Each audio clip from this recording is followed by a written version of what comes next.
All right, check this out. Look at this this beautiful scenery we have here. Again, we have Alex O here rocking the keyboard. What are you gonna play as an intro this time, bro? You had the final countdown last time. It's gonna be a surprise, man. You're just gonna have to feel it. It's kind of a big deal. As you can see, we're not here at Studio Yelp A like we were last time. We are on location here at the beautiful refurbished studio of Brandon from Mission Minis right here. How's it going? There it is. Thanks for coming. Listen, this is high-tech stuff here. He's kind of like my Paul Schaefer again. He comes, he plays music. He's like Kevin Eubanks-ish. I love it. Twice as much hair as Schaefer, but yeah. Yeah, absolutely. But as you can see here, we're surrounded by wall-to-wall music, and we are interviewing Brandon from Mission Minis, the amazing cupcake spot in the Mission here.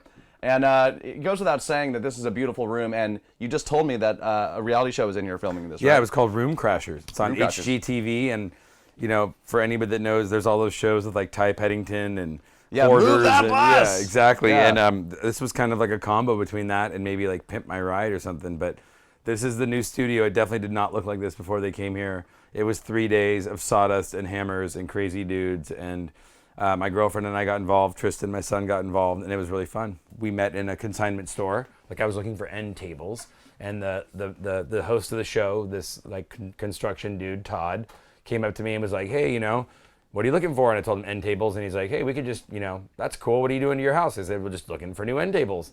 Well, we can come over to your house right now and like redo a room. Do you trust me? And I was like, yeah, man, let's do it. Go for it, yeah. Yeah, and, so it wasn't quite right that same hour, but I guess on TV magic, it will look like it was. Gotcha, And then they come for 3 full days, really awesome construction team below him. They're actually still here. They're right outside. I know, dude. The guy's wearing a jumpsuit, and That's them, he's dude. not even done wiring this place up. That's Tony. Yet. He's actually one of the awesomest dudes. It seems like it. He seems pretty cool. But so going, obviously we're surrounded by music here, like we were just talking about. And before you were making cupcakes, miniature cupcakes in the Mission, you were clearly in a band. Yep. And we were talking about this. You were in Head Automatica. I was in Head Automatica. I was also in Handsome Boy Modeling School. Amazing, with, yeah. Dan the Automator. I was in Lovage with Mike Patton and Jennifer Charles. And I was in Deltron 3030 with Del, the funky Homo sapien, and Kid Koala. And it's been really fun. Music has been great. I later on, Lee had a kid and decided to try and find something to get involved in that, along with music, but that would kind of keep me in California more and not crazy out at 4 a.m. drinking wine with crazy people. And, yeah, drinking wine right here. We're enjoying a glass of white wine here. And little cheers. Bonk, yep. So that's obviously a natural progression into the next question. Okay, you go, Right. you're playing in all these bands, you're touring. Arguably some of some of my favorite bands. I mean, I'm a huge Head Automatica fan. Glassjaw, I know that you weren't in that band, but you were part of the scene. And so the transition from rock star, you're fully tattooed, you can't really see right now because you're wearing a flannel shirt, into miniature cupcakes. Yeah, it was. I was searching for something to do out of my house or, in the nightlife that brought me around Tristan more, that brought me around like Family World more. Long story short, I was keeping music going, keeping the studio going, but touring a lot less, DJing a lot less, trying to find something to do out of the house or around Tristan. And I was really into the culinary arts, cooking and things like that, baking.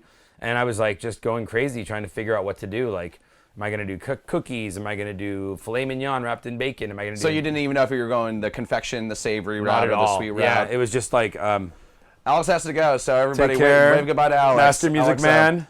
I wish I could play my own outro. Sorry. It's all good, man. Next time. It's all good. Thanks, bro.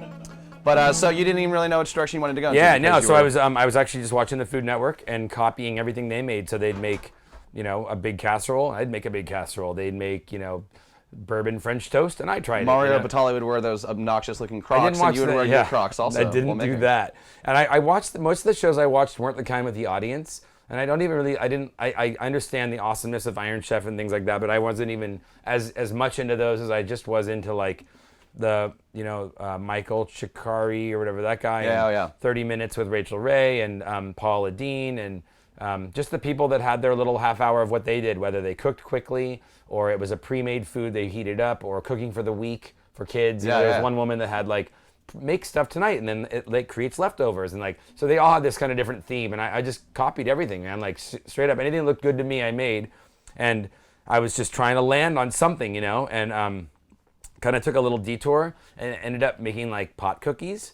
Okay. And so that's where the baking. Were you doing like the Dolores? I was trying to get him in, trying to sell him to the dispensaries. Gotcha. And I actually started to work for a little while, and I had a full name and a little website and everything. What was it called? It was called Kara's Bakery. Okay. Which is really weird because there's Kara's Cupcakes, which I didn't even know of at this time. Okay. And Tristan's mom's name is Kara. So I was going to be like Brandon's Bakery, but I thought it'd be so much more appealing to have a woman's name on a pot cookie, Like a dude slinging pot cookies, right. yeah. You're like, well, a snotty dude over there, So I made these little Kara's Bakery, and I got karasbakery.com and everything, and I made a little website, and I was starting to bring them around to the dispensaries, and I was getting good at it. But Tristan was like 3, 4 now, and he's like, let me get some cookies. And I was like, Tristan, they're spicy, tell him something about it that made him not want them, and certainly kept them out of his reach. Yeah. But and Tristan is how old? He was like 3 or 4 then. Now he's 3 6. or 4, and and now on pot cookies wouldn't right, be the no pot cookies. He never had one. He never put his finger in the batter. They were always made at night and on shelves he could not reach,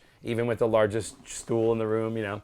But either way, he saw it happening, and he was like, it was exactly what I didn't want. Another project for me to get involved in that he couldn't be involved in. You know what I mean? So I detoured into that. And also meeting with the pot club dudes, it was pretty sketchy. It wasn't like, come at noon on Sunday and let's make the deal. Like, it was like, talk to Joey, ring the bell twice after 8 p.m., Okay. So I quickly detoured out of that and kind of folded that right into the cupcakes. So basically at that point, when you're dealing with all these seedy marijuana dispensary type people, you decided, hey, why don't we just take the marijuana element out of it, and I'll make some keeping it in the sweet realm and the dessert realm. Yeah. At this point, you've landed on you're going to do sweets. I think so. I think so, and I think I wanted to do, because baking is such more of a science than like cooking. Like cooking, you can keep adding something, or as you're going, you put a little less celery, a little more, like a soup or something, and I love that. But the preciseness and the kind of math perfectness that is associated with baking is appealing to me, because I'm a little OCD, and I kind of like the Japanese, like all things in a row and kind of small, and all these things were falling into place. So it was like, one day I watched Paula Deen, of all people, that's the one I just mentioned, she made mini red velvet cupcakes. And I had heard of red velvet. Nothing she makes is mini, by the way. I know. This must be like the Loch Ness Monster of Paula Deen shows. They were mini. But yeah, it was her mini me that made that. Gotcha. So I made these red velvet cupcakes right around the same time that I was closing up the pot stuff. And I was like, this is totally it, man. Start bringing these to the corner man. King of Coffee was the Josue, this dude who did the 1 cup at a time, similar to like Phil's and Ritual. Yeah, because you guys are in Phil's and you guys are in a whole host of other places. Well, we weren't quite yet. So we went originally to just King of Coffee right at the corner of Harrison and 24th. And he's like, this sounds great. Yeah, bring him by. I'll see if I can sell him. And I had this awesome lid for this case. I spent like $70 on this crazy catering container, which I realize now is, a huge waste of money for the small items that were coming out of it. But it was a start. And I would come by like at lunch or at the end of the day and just see how many sold, and really excited, like, oh, we sold 3, or we sold 8, or, someone came and bought all 12, and it really overnight went from just being at King of Coffee to being all along the 24th Street corridor, which includes Sugar Lump and House and Phil's. Yeah. And Phil was like, I hate cupcakes, but I love these. Let's have them here, and I want them at all my other 5 stores, And then I was like, okay, so not just the Mission now, but potentially these other neighborhoods where there's other Phils where I'm already kind of like accepted into, I can start courting these other coffee shops. And thinking maybe, I had no business plan. There was nothing written up. It was just like, you have a golf cart and a car, and you wake up early, and you kind of are all manic, so just get a bunch of stuff done and keep going and see what happens, And so at that time, were you waking up real early in the morning? I was baking until late at night with friends, whoever wanted to come by. We'd crack a couple bottles of wine. Some came just for the wine. Some came to help wash a dish or two. Some definitely emerged as like awesome, really good bakers who eventually ended up working at the bakery. Just friends that would come by and help. Yeah. With the wonders of technology here, which is pretty cool, I'm going to snap my fingers in a minute, and we're going to be inside of Mission Minis, inside of your storefront there in its 22nd and your address to give to the folks watching at home. 3168 22nd Street between Mission and Cap.